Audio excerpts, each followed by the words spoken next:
Araw mga ka-eskwela! Hello po, ako po si Beatrice, isang high school student na lagi nagtagol. Minsan hindi na ako nakakakain ng maayos dahil sa dami ng activity sa school. Pero simula nang gumamit si Mama ng maging sarap sustansya sa mga luto niya, ang sarap lagi ng pagkain. Kaya kahit pagod ako sa school, excited ako umuwi para kumain. Ako po si Samantha, isang high school student. Sa totoo lang, hindi talaga ako marunong magluto. At nang simulang magtrabaho sa malayo ang nanay ko, ako na ang naiiwan sa bahay para maghanda ng mga pagkain. Minsan, nakakalito at mahirap isipin kung ano nga ba ang dapat na lutuin. Lalo na kung hindi ka sanay. Pero nung nagtutulog kong gumamit ng maging sarap sustansya, ang dali ng magluto. Ako po si Candy Arigado, isang estudyante na galing sa isang mahirap na pamilya. Sa totoo lang, hindi lagi sapat ang aming budget para makabili ng maraming pagkain. Kaya madalas, inuulit-ulit namin ang simple at murang ulam. Pero simula na natutunan ni Mama na gamitin ang maging sarap sustansya, kahit simple ang mga sahog, naging masarap ang kainan namin. Hi! Welcome sa aming gulayan sa tahanan!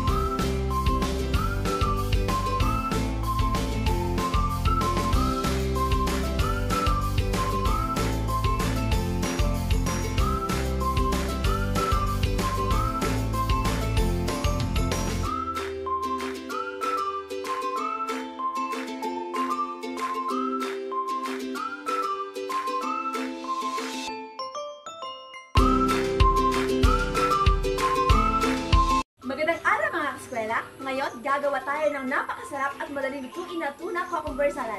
Tara na, simulan na natin! Narito ang ating mga sangkap.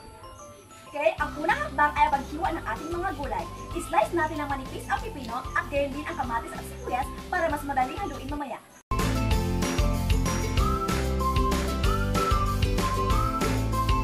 Sunod, ilagay naman natin ito sa isang malaking mixing bowl. Ihalo na rin natin ang corn kernel at pineapple tidbits.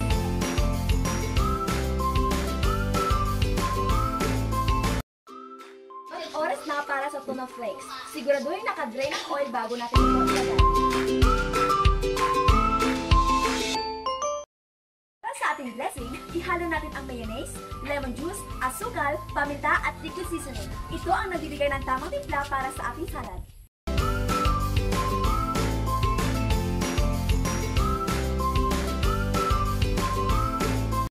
Kapag naihalo na ang dressing, ibuhos na natin ito sa ating mixing salad dahil ito ang nagbibigay ng tamang timpla.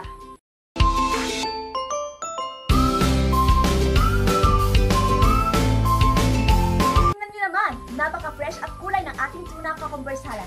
At ayan mga kaskwela, tapos na ang ating tuna cucumber salad. Magandang araw mga ka-eskwela, ako po si Samantha. At ngayong araw, magluluto tayo ng isang kakaibang version ng paborito nating ulam na sizzling sisig. Ready na ba kayo?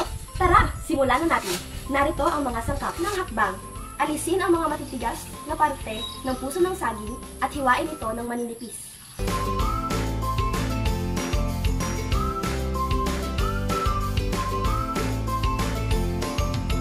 Kapag nahati na natin ito, ibabad natin ito sa tubig na may asin para makuha ang kapaitan nito. Habang ibinababad natin ang puso ng saging, maghanda tayo ng iba pang mga sangkap. I-chop natin ang bawang, sibuyas, at mga sili.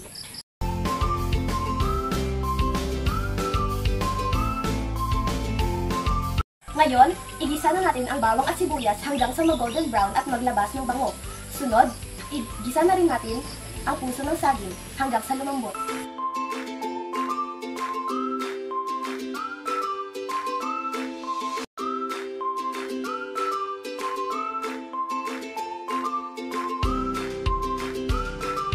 Timplahan natin ito ng magic sarap, asin at paminta para sa dagdag na linamnam.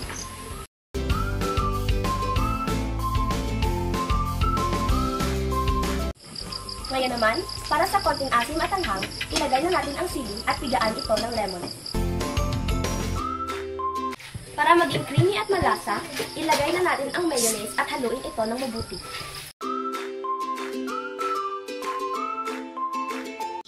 Ngayon, ilagay na natin ito sa sizzling plate para mas exciting. Basagan ito ng itlog sa ibabaw.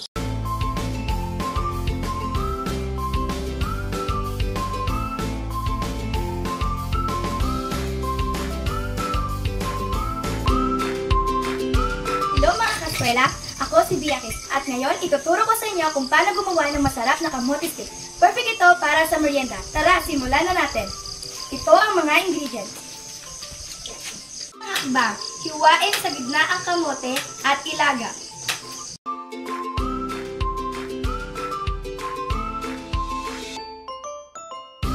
Ngayon, i-drain na natin ang kamote at palamigin.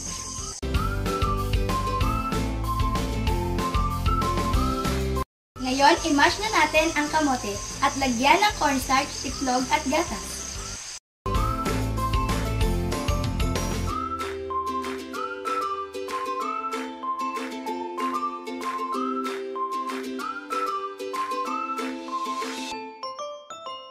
At ngayon, prituhin na natin ang ating kamote cookies at lagyan ng sesame seed.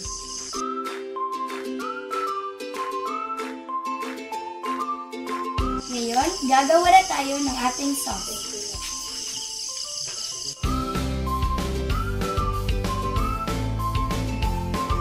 At ito na ang aming mga niluto. Ang niluto ko ay isang tuna cucumber salad. Ito ay ang aming appetizer. Ang niluto ko naman ay sizzling sisig na puso ng saging. Ito ay ang aming main dish. At ang akin naman ay ang kamote cookies at ito ang aming dessert. Maraming salamat mga ka-eskwela. Hanggang sa muli!